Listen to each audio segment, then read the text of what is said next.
अच्छा जी, fresh water system में जो सॉल्ट की कंसंट्रेशन है वो बॉडी के अंदर ज़्यादा और एनवायरनमेंट के अंदर कम है, यानी कि एक हाइपोटोनिक सॉल्यूशन बनता है जिसमें एंडो ऑस्मोसिस होगी कि वाटर जो है वो उस एनवायरनमेंट से कॉन्टीन्यूसली सेल के अंदर एंटर होगा।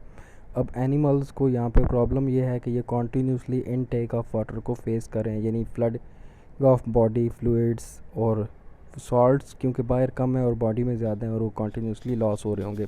तो फ्रेश वाटर प्रोटोजोआन जो हैं जैसे कि अमेबा और पैरामीशियम है, ये अपने एक्सेसिव वाटर को रिलीज़ करने के लिए एक स्ट्रक्चर यूज़ करते हैं जिसको कंट्रैक्टाइल वेक्यूल बोला जाता है। अगर आप इनकी चैप्टर नंबर 7 फर्स्ट ईयर में डायग्राम्स देखें तो कंट्रैक्टाइल वेक्यूल आपको एक नज़र आ रहा होगा।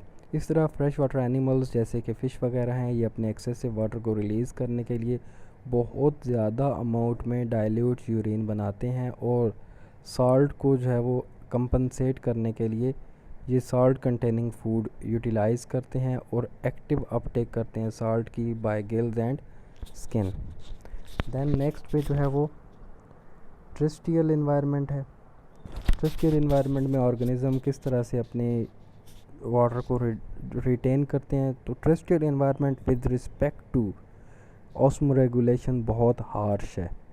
यहाँ पे कॉन्टीन्यूसली एवेपोरेशन की वजह से वाटर रिलीज़ होता है जिसकी वजह से डिहाइड्रेशन एक मेजर प्रॉब्लम है टर्रेस्ट्रियल लाइफ के लिए। आर्थ्रोपोड जो हैं और वर्टिब्रेट्स, इनके अंदर ऐसी स्ट्रेटजीज़ मौजूद हैं जो कि इनकी वाटर को बॉडी के अंदर रिटेन करने में हेल्प करते हैं। जैसे कि टर्रेस्ट्रियल एनिमल्स की बॉडी जो है वो सरफेस कवर्ड है जो प्रिवेंट करती है वाटर के लॉस को। इसी तरह कई एनिमल्स की बॉडी के ऊपर यानी जो इनका स्केल्टन है उसके ऊपर वैक्स मौजूद है जैसे कि इंसेक्ट्स हैं, और मल्टी लेयर्स हैं डेड कैरेटिनाइज स्किन सेल्स की, जैसे कि हमारी अपनी बॉडी की जो है वो एपिडर्मिस की काफ़ी सारी लेयर्स हैं और इसमें से वाटर जो है वो रिलीज़ नहीं होता अनलेस हमें स्वेटिंग हो। उसके अलावा ड्रिंकिंग और ईटिंग होती है मॉइस्ट फूड की जो कि कंपनसेट करती है जो वाटर लॉस हो रहा होता है। अब जो हम वाटर लॉस करते हैं वो वाटर डिहाइड्रेशन वो इसलिए लॉस नहीं हो रहा होता कि ये वाटर एक्सेसिव है, वो बॉडी के टेम्परेचर की रेगुलेशन के लिए पसीना वगैरह आता है, वो हम नेक्स्ट थर्मो रेगुलेशन में पढ़ेंगे। तो एनिमल्स का जो मेटाबॉलिक और बिहेवियरल अडेप्टेशंस हैं उससे भी वाटर के लॉस को रिड्यूस किया जाता है। जैसे कि बिहेवियर में ये है कि एनिमल जो ड्राई पीरियड है डे का, जो ड्राई टाइम है जब वाटर ज़्यादा लॉस होने का ख़तरा होता है उस वक़्त बाहर नहीं निकलते और सिर्फ जो है वो शेड के यानी साए के अंदर रहते हैं, और जब सन सेट हो जाता है उसके बाद अपनी फीडिंग वगैरह के लिए निकलते हैं। और उसके अलावा जो मेटाबॉलिक है, फॉर एग्जांपल कैंगरू रैट जो है ये विदाउट ड्रिंकिंग वाटर जो है वो सरवाइव करता है। अब इसका मेटाबॉलिज्म कैसे इसको फेवर करता है कि ये जो सीड्स खाता है उसके अंदर मौजूद कार्बोहाइड्रेट की ब्रेक डाउन से जो वाटर रिलीज़ होता है, यानी आप ग्लूकोज की ब्रेक डाउन पढ़ें तो उसमें 6 कार्बन डाइऑक्साइड और 6 ही वाटर मालिक्यूल के बनते हैं।